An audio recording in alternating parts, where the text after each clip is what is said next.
ನಾನು ಕಂಪನಿಯ ಪಾರ್ಕಿಂಗ್ ಲಾಟಿನಲ್ಲಿ ನನ್ನ ಕಾರಿನಲ್ಲಿದ್ದೇನೆ, ಏಕೆಂದರೆ ಮತ್ತೆ ಒಳಗೆ ಹೋಗಲು ನನಗೆ ತುಂಬಾ ಭಯವಾಗುತ್ತಿದೆ. 4 ವಾರಗಳ ಹಿಂದೆ ನಾನು ಹೊಸ ಕೆಲಸಕ್ಕೆ ಸೇರಿದೆ. ಎಲ್ಲವೂ ಸಹಜವಾಗಿತ್ತು. ಸಂದರ್ಶನ, ಆಫರ್ ಲೆಟರ್, ಮೊದಲ ಸಂಬಳ. ಆದರೆ ಮೊದಲ ದಿನವೇ ಅಕೌಂಟಿಂಗ್ ವಿಭಾಗದ ಮಹಿಳೆಯೊಬ್ಬರು ನನ್ನನ್ನು ಅಪ್ಪಿಕೊಂಡು "ಮರಳಿ ಬಂದಿದ್ದಕ್ಕೆ ಸ್ವಾಗತ. ನಾವು ನಿನ್ನನ್ನು ತುಂಬಾ ಮಿಸ್ ಮಾಡಿಕೊಂಡಿದ್ದೆವು" ಎಂದರು. ಅವರು ಕೇವಲ ಸ್ನೇಹಪರವಾಗಿ ಮಾತನಾಡುತ್ತಿದ್ದಾರೆ ಎಂದು ನಾನು ಭಾವಿಸಿದೆ. ನಂತರ ಇದು ಮತ್ತೆ ನಡೆಯಿತು. ಮತ್ತೆ ಐ.ಟಿ. ವಿಭಾಗದ ವ್ಯಕ್ತಿಯೊಬ್ಬರು ನನ್ನ ನಾಯಿಯ ಬಗ್ಗೆ ಕೇಳಿದರು. ನನಗೆ ಎಂದಿಗೂ ನಾಯಿ ಇರ್ಲಿಲ್ಲ. ಹೆಚ್.ಆರ್. ನನ್ನ ಪತಿಯ ಬಗ್ಗೆ ಕೇಳಿದರು. ನಾನು ಎಂದೂ ಮದುವೆಯಾದವಳಲ್ಲ. ನನ್ನ ಬಾಸ್ ಅವರ 21ರಲ್ಲಿ ನಾನು ನಡೆಸಿದ ಒಂದು ಪ್ರಾಜೆಕ್ಟ್ ಬಗ್ಗೆ ಪ್ರಸ್ತಾಪಿಸಿದರು. ಆದರೆ ಈ ಕಂಪನಿಯ ಎಕ್ಸಿಸ್ಟಂ ಬಗ್ಗೆ ನನಗೆ ತಿಳಿಯುವುದೇ 4 ವರ್ಷಗಳ ನಂತರ. ನಾನು ಕಂಪನಿಯ ಡೈರೆಕ್ಟರಿಯನ್ನು ಪರಿಶೀಲಿಸಿದೆ.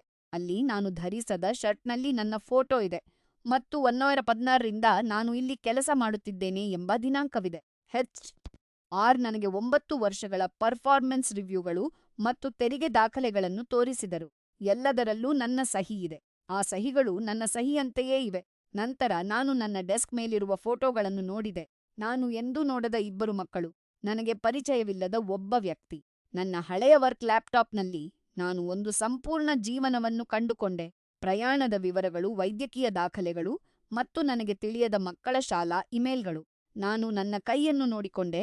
ನನ್ನ ಉಂಗುರದ ಬೆರಳಿನಲ್ಲಿ ಮಸುಕಾದ ಬಿಳಿ ಬಣ್ಣದ ಗೆರೆಯೊಂದು ಇತ್ತು. ನಾನು ವರ್ಷಗಳ ಕಾಲ ಮದುವೆಯ ಉಂಗುರವನ್ನು ಧರಿಸಿದ್ದೆ ಎಂಬಂತೆ. ಇಂದು ಬೆಳಿಗ್ಗೆ ರಿಸೆಪ್ಷನಿಸ್ಟ್ ನನ್ನ ಮಗಳ ಜ್ವರ ಕಡಿಮೆಯಾಯಿತೇ ಎಂದು ಕೇಳಿದರು. ನನಗೆ ಮಗಳಿಲ್ಲ, ಆದರೆ ನನ್ನ ಕ್ಯಾಲೆಂಡರ್‌ನಲ್ಲಿ ಇಂದು ಸಂಜೆ ಗಂಟೆಗೆ ಒಂದು ಎಂಟ್ರಿ ಇದೆ. ಮ್ಯಾಡಿಯನ್ನು ಡ್ಯಾನ್ಸ್ ಕ್ಲಾಸಿನಿಂದ ಕರೆತಂದು. ಮ್ಯಾಡಿ ಆ ಫೋಟೋದಲ್ಲಿರುವ ದೊಡ್ಡ ಹುಡುಗಿ. ಅವಳ ಕಣ್ಣುಗಳು ನನ್ನಂತೆಯೇ ಇವೆ ಮತ್ತು ನಾನು 7 ವರ್ಷದವಳಿದ್ದಾಗ ನನ್ನ ಮುಂದಿನ ಹಲ್ಲಿಗೆ ಉಂಟಾಗಿದ್ದಂತೆಯೇ ಒಂದು ಸಣ್ಣ ಬಿರುಕು ಅವಳ ಹಲ್ಲಿಗೂ ಇದೆ. ನಾನು ಬೇರೆಯವರ ಜೀವನದೊಳಗೆ ಸೇರಿಸಲ್ಪಟ್ಟಿದ್ದೇನಾ ಅಥವಾ ನನ್ನ ಸ್ವಂತ ಜೀವನವೇ ಕದಿಯಲ್ಪಟ್ಟಿದೆಯೇ ಎಂದು ನನಗೆ ತಿಳಿಯುತ್ತಿಲ್ಲ. ಆದರೆ ಒಬ್ಬ ಮಗು ಡ್ಯಾನ್ಸ್ ಸ್ಟುಡಿಯೋದಲ್ಲಿ ತನಗೆ ಇಲ್ಲದ ತಾಯಿಗಾಗಿ ಕಾಯುತ್ತಿದೆ ಮತ್ತು ನಾನು ಅವಳನ್ನು ಹುಡುಕಿಕೊಂಡು ಹೋಗಬೇಕು ಎಂದು ನನಗೆ ಅನಿಸುತ್ತಿದೆ.